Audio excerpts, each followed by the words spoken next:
Hi guys, कैसे हैं आप लोग। आई होप आप सभी अच्छे होंगे गाइस। सो गाइस, आज हम अपनी इस वीडियो में भारतेंदु युग जो हिंदी साहित्य था उस पर क्या असर पड़ा और जो भाषाएं थी भारतेंदु युग में किस तरह से उसका विकास हुआ, किन किन माध्यम से इसका विकास हुआ, उसके बारे में हम लोग पढ़ेंगे गाइस। तो ये सब कौन कौन से माध्यम थे उसके बारे में हम लोग अच्छे से इस वीडियो में पढ़ेंगे। तो हम सब जानते हैं कि भारतेंदु युग जो था वो बहुत ही एक तरफ से बदलाव का युग था। उस युग में भारतेंदु के आगमन से ही हिंदी भाषा और साहित्य के क्षेत्र में काफ़ी परिवर्तन हुआ था, है ना। मतलब एक बहुत ज़्यादा आप बोल सकते हो परिवर्तन हुआ था।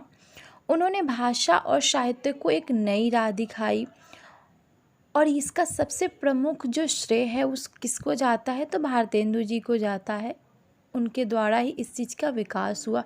उन्होंने अधिक, जैसे कि यहाँ पर दिया हुआ, उन्होंने अंग्रेजी शिक्षा को भी एक नई चेतना के रूप में लाया, उसका भी उन्होंने विकास किया। उनको लगा कि इस भाषा के विकास के द्वारा मतलब हमारे समाज का भी विकास हो सकता है। तो इस तरह से उन्होंने अंग्रेजी जो शिक्षा थी उसको भी उन्होंने एक शिक्षा के रूप में भारत में विकास के दौर पे लाना शुरू किया और लोगों के अंदर इस चीज़ को दिखाने का प्रयास किया कि ये शिक्षा भी हमारे लिए ज़रूरी है और इसको भी हमें सीखना चाहिए। भारतेंदु जी ने देखा कि अन्य भाषाओं में विशेषकर बंगला भाषा में नए नाटक, उपन्यास आदि रचे जा रहे थे। ठीक है, तो अब हम नीचे बात करेंगे कि कौन कौन माध्यम से उन्होंने भाषा का विकास किया और लोगों के सामने जो उस समय की तत्कालीन जो परिस्थितियाँ थी उसको किस तरह से लोगों के सामने उन्होंने प्रस्तुत किया और कितने सारे कवियों ने उनका साथ दिया, इन सब के बारे में हम लोग बात करेंगे। तो जैसा कि यहाँ पर गद्य, तो ये जो गद्य है यानी कि खड़ी बोली हिंदी में गद्य साहित्य का विकास भारतेंदु युग में हुआ था। तो गद्य जो साहित्य है ना उसका विकास कब हुआ था, तो भारतेंदु युग में हुआ था। इस युग के पूर्व साहित्य रचना गद्य में की जाने लगी थी।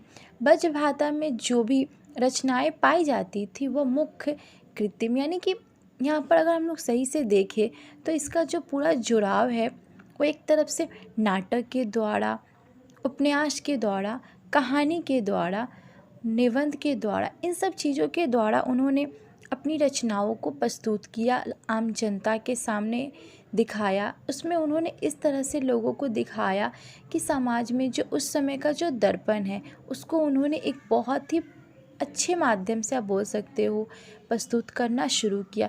तो उस समय यानी कि भारतेंदु युग में किन किन चीज़ों का विकास हुआ और इसका हिंदी साहित्य पर क्या प्रभाव पड़ा उसको हम लोग देखेंगे।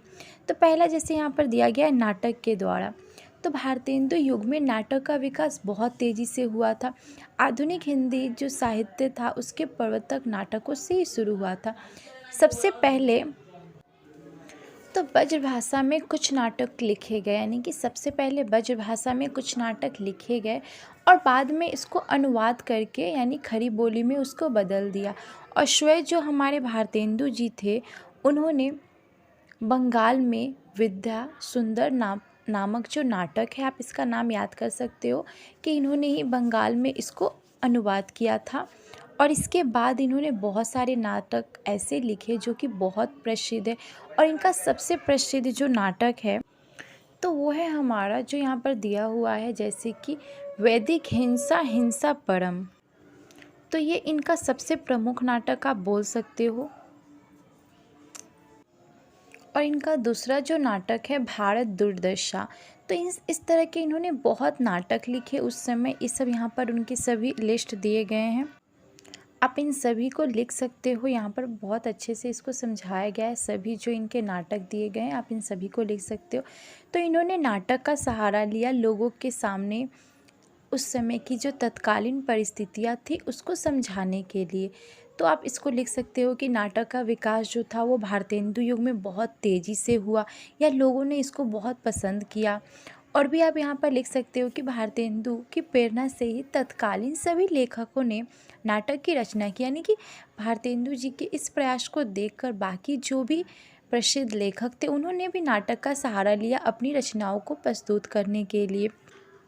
जैसे कि यहाँ पर बोला गया है कि भारत दुर्दशा नामक जो नाटक थी ना उसमें उन्होंने बहुत अच्छे से भारत की जो दुर्दशा थी उस समय की उन्होंने प्रस्तुत किया।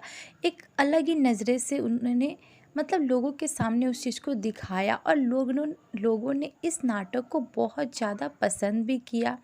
और भी बहुत सारे ऐतिहासिक, जैसे कि यहाँ पर भारतेंदु युग में सामाजिक, राजनीतिक, ऐतिहासिक, पौराणिक और श्रृंगारिक नाटकों का भी रचना मतलब हुआ था।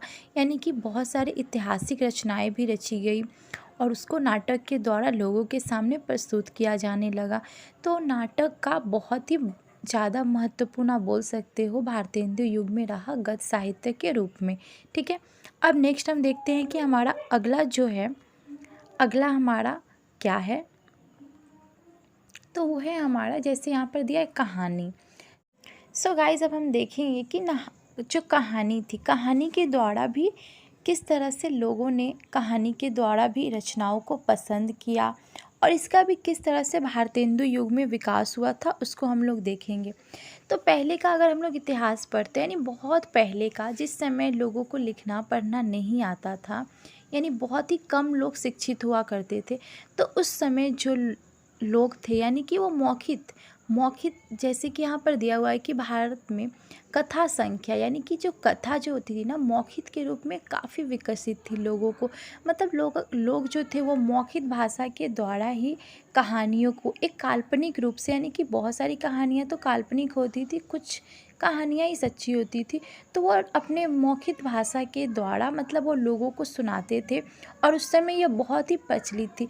पर ये जो चीज़ थी 19वीं सदी में आते आते मौखिक जो कहानियाँ थी उसे लिखित रूप में प्रस्तुत किया जाने लगा लोगों के सामने और लोग भी इसको बहुत पसंद करने लगे। जैसे कि सबसे पहले यहाँ पर दिया गया है कि कहानी की गई, मतलब कहानी की रचना हुई थी। जैसे कि यहाँ पर बोला जा रहा है कि इस इंसा अल्लाह खां की रानी केतकी की जो कहानी थी उसको 1803 ईस्वी में प्रस्तुत किया गया था लिखकर कहानी के रूप में। हालांकि इसकी रचना जो थी वह सूफी में हुई थी, पर फिर भी इसको लोगों ने काफ़ी पसंद किया और इस रचना को गद्य में भी बाद में जाके मतलब प्रस्तुत किया गया। और 19वीं सदी में फोर्ट विलियम कॉलेज के तत्वार में बेताली पच्चीसी नामक जो रचनाएं थी उसको भी कहानी के रूप में प्रस्तुत किया गया। और इस तरह से बहुत सारी कहानियाँ थी जिन्होंने भारतेंदु युग में एक अलग सी क्रांति पैदा की।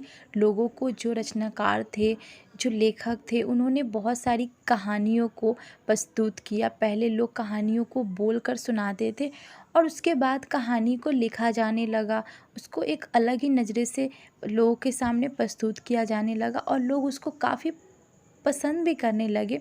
यहाँ पर काफ़ी कहानियों के नाम दिए गए हैं, आप याद कर सकते हो कि उस समय कौन कौन सी कहानियों का विकास हुआ था, किस तरह से उन सबको प्रकाशित किया गया था, इन सबको आप अच्छे से याद कर सकते हो। ओके, तो उस समय कहानियों का भी काफ़ी प्रचलन था भारतेंदु युग में और काफ़ी तेज़ी से विकास भी हुआ था नाटक के साथ साथ।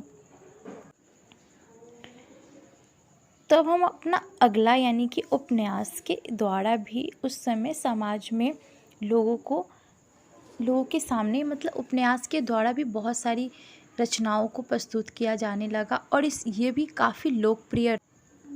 जैसे कि यहाँ पर उपन्यास के द्वारा किस तरह से लोगों के अंदर उपन्यास को लेकर लोकप्रियता बढ़ी। तो उपन्यास जो था अन्य विधानों की तुलना में, यानी ये जो विधान बाकी जैसे कि नाटक हो गया और कहानी हो गई, तो उपन्यास भी काफ़ी लोकप्रिय रहा उस समय।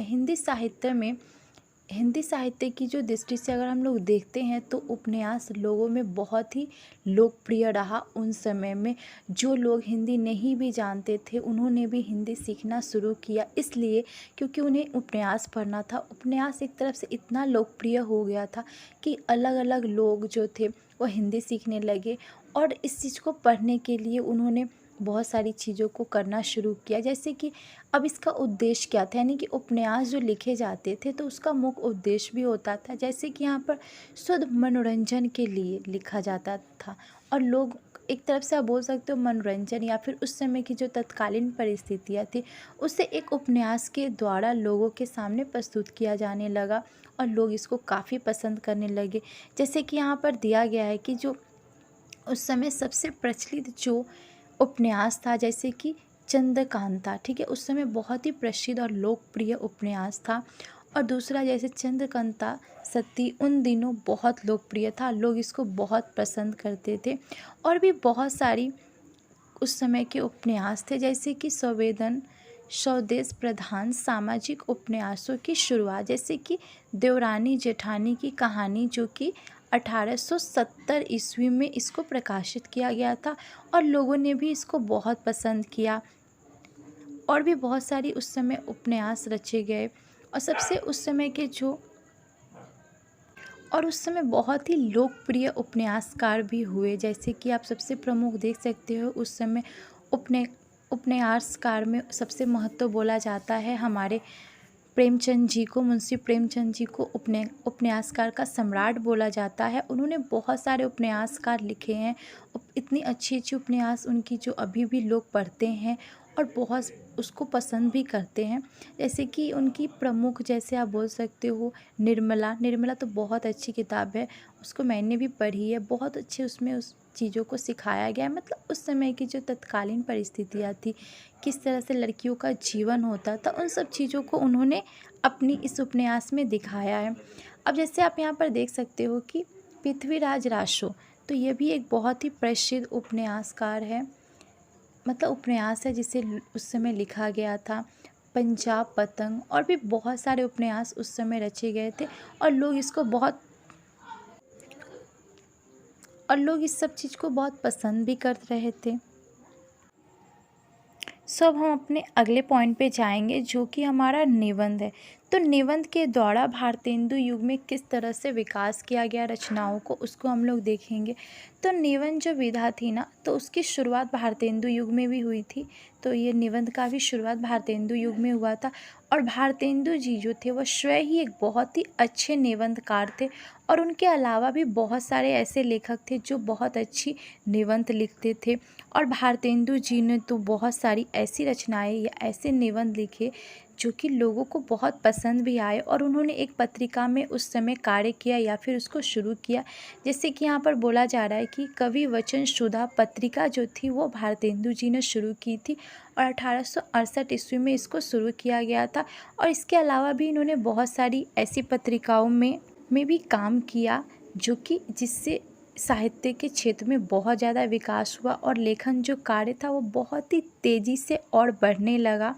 और उस समय के अगर हम लोग देखते हैं तो भारतेंदु जी जो थे वो समाज के ऊपर, देश के ऊपर और सामाजिक दृष्टि के ऊपर, यानी कि समाज से जुड़े सुधार के ऊपर वो अपनी निबंध को लिखते थे और लोगों के सामने उस चीज़ को प्रस्तुत करते थे और लोग उसको पसंद भी करते थे।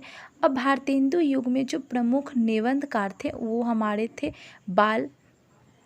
बालकृष्ण भट्ट। भारतेंदु युग के प्रमुख निबंधकार थे, आप इनका नाम याद कर सकते हो।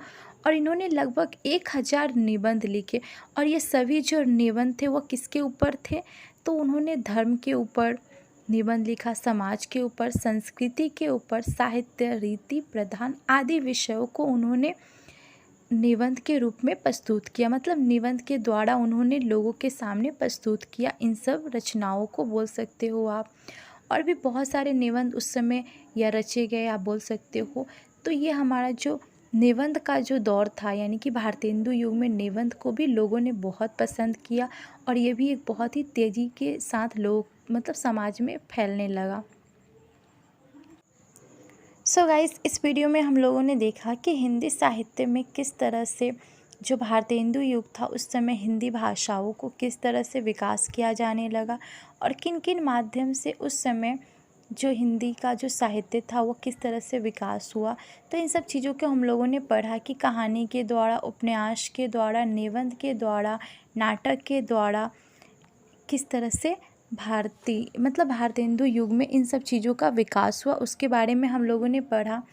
ओके गाइस, गाइस इस वीडियो में हम इतना करते हैं। इसके बाद जो बची हुई पार्ट है उसको हम लोग कंप्लीट करेंगे। ओके, आई होप आपको वीडियो अच्छा लगा होगा guys. Thanks for watching this video guys and bye.